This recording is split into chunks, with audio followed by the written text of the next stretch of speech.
Fala galera, beleza?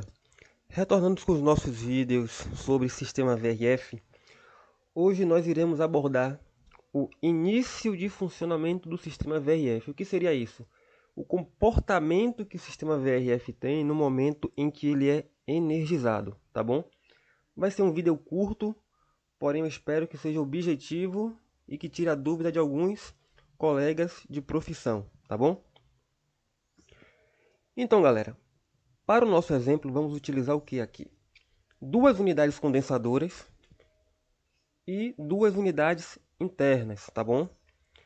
As unidades condensadoras, para aqueles que não conhecem do sistema VRF, é definida através de unidade mestre e unidade escravas, ou unidade primária e secundárias, tá? Onde a unidade mestre ela é a unidade principal e as unidades secundárias ou escravas são as suas unidades auxiliares, tá? Essas duas unidades se comunicam através de um cabo de comunicação, que é esse aqui com a linha vermelha, tá? E as unidades internas, elas se comunicam com a unidade principal ou a unidade mestre através também de um par de cabos de comunicação, que é esse aqui marcado em verde, né? Tracejado em verde. Cada circuito possui o seu disjuntor, né? Individual. Então, o que acontece? No momento em que essas unidades condensadoras e evaporadoras são energizadas através do disjuntor, a unidade mestre ela irá fazer uma busca das unidades internas que estão conectadas através dessa malha de comunicação. Ela vai fazer uma busca das unidades escravas que também estão conectadas através da malha de comunicação, como está marcado aqui em vermelho. Dentro do condensador, dentro da unidade externa, em cada uma dessas unidades, vai ocorrer uma busca da comunicação, né? uma procura de todas as placas que estão interligadas através dos cabos dentro de cada condensador. Ele vai fazer uma avaliação da pressão no sistema através dos sensores de pressão, também conhecido como transdutores. Vai fazer a avaliação dos níveis de tensão que estão chegando no equipamento e dos dispositivos de expansão eletrônica, válvulas solenoides, né? No caso de expansão eletrônica das unidades internas e externas, tá? Ele vai fazer uma varredura geral pelo sistema. Mas por que essa varredura? O sistema primeiro ele vai fazer a pergunta, eu utilizei esse termo aqui para saber se toda essa composição que nós vimos antes estão em condições satisfatórias de funcionamento. E quando a unidade externa mestre, faz essa pergunta, ela tem que obter a resposta das unidades escravas e das unidades internas para saber se realmente está conforme o necessário para entrar em funcionamento, tá bom? Estando tudo isso em condições satisfatórias, o que é que vai acontecer com o sistema? Todo ele vai entrar em operação, tá bom? Como nós estamos vendo aqui nessa imagem. Unidade mestre normal, unidade escrava normal. E toda a composição da unidade externa, ventilador, placa principal, placa inverter, compressor, válvulas, sensores, todos eles em pleno funcionamento. A comunicação entre as unidades mestre e escrava está ocorrendo de forma satisfatória. E também entre unidade interna e unidade externa mestre, também a comunicação é satisfatória, tá? Então, nessa condição, o sistema vai entrar em operação, tá? Porém, sabemos que podem ocorrer algumas situações que isso não aconteça de forma satisfatória. Então, vamos abordar 3 situações que podem acontecer. Claro que podem acontecer diversas outras situações, mas para o nosso exemplo aqui nós vamos utilizar apenas 3, tá bom? Uma primeira situação o sistema é energizado, porém a unidade escrava ela está com uma anomalia no compressor e na placa inverter. Isso não se aplica a todos os fabricantes, tá bom? vai de fabricante para fabricante.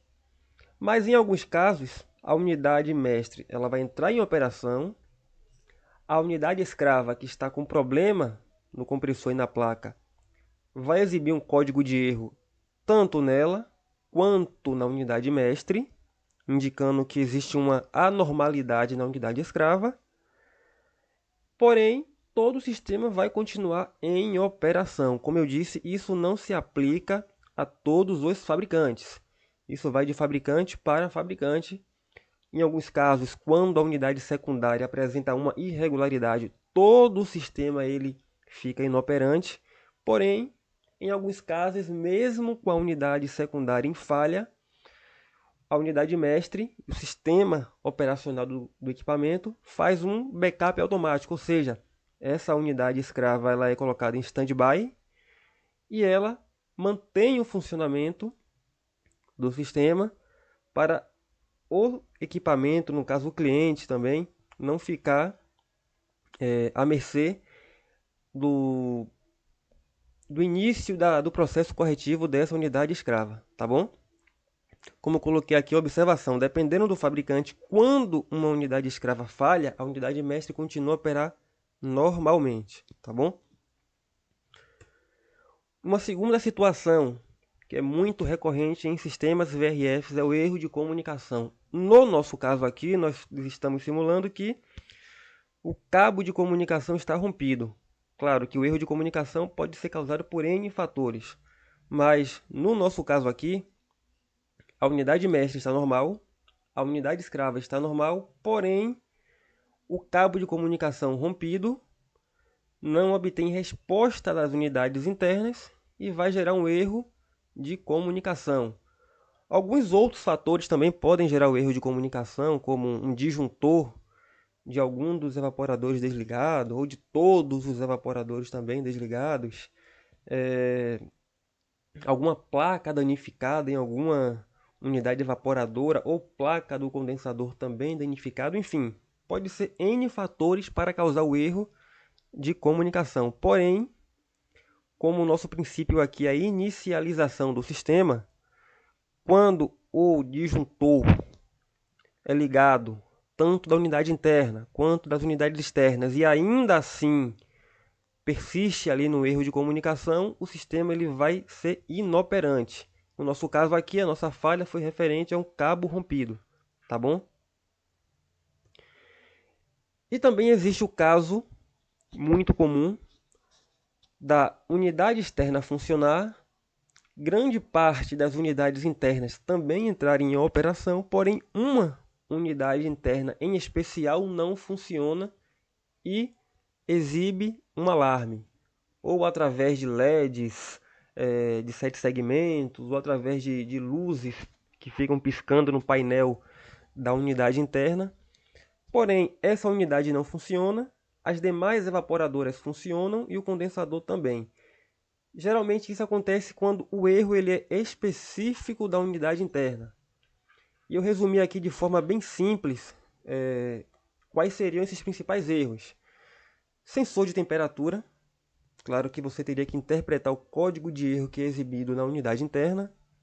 Quando nós temos unidades tipo cassete, tá? Pode ser bomba de dreno, na grande maioria sujeira. Acontece muito isso em sistemas VRFs, de apenas uma unidade interna de um sistema com vários cassetes está parada exibindo o código de erro. Quando verifica, a bandeja de água condensada suja, fazendo o sensor de nível ficar com incrustação, a bomba com sujeira acaba gerando esse código de erro. E em casos muito remotos, digo por experiência comigo, placas, né? Uma placa de unidade interna com defeito. Não é coisa que acontece com frequência, mas também pode ser uma causa, tá bom?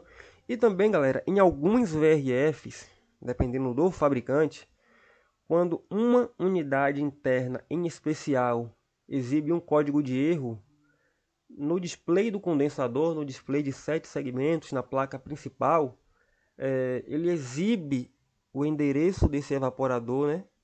E qual é o alarme? Um exemplo muito clássico disso são nos equipamentos Hitachi.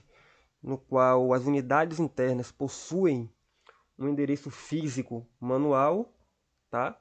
Então, quando você vai no condensador, o condensador está exibindo o endereço, vamos supor, endereço 10, tá? Endereço 5, enfim, e vai estar exibindo o código de erro específico daquela unidade interna. Então, é algo que facilita ao técnico em campo o diagnóstico da irregularidade. Caso não, o técnico é bem preparado, estando com o manual em mãos, faz a consulta daquele código de erro da unidade interna e aplica a resolução. Porém, de forma bem resumida, quando o código é específico da unidade, basicamente se resume nisso. Pode ter outros motivos, claro, porém, eu resumi aqui as 3 principais causas de códigos específicos em unidades internas, tá, galera? Então é isso. Foi um vídeo curto e espero que tenham gostado. E caso tenha alguma sugestão para um próximo vídeo, vocês deixam no comentário. Um forte abraço.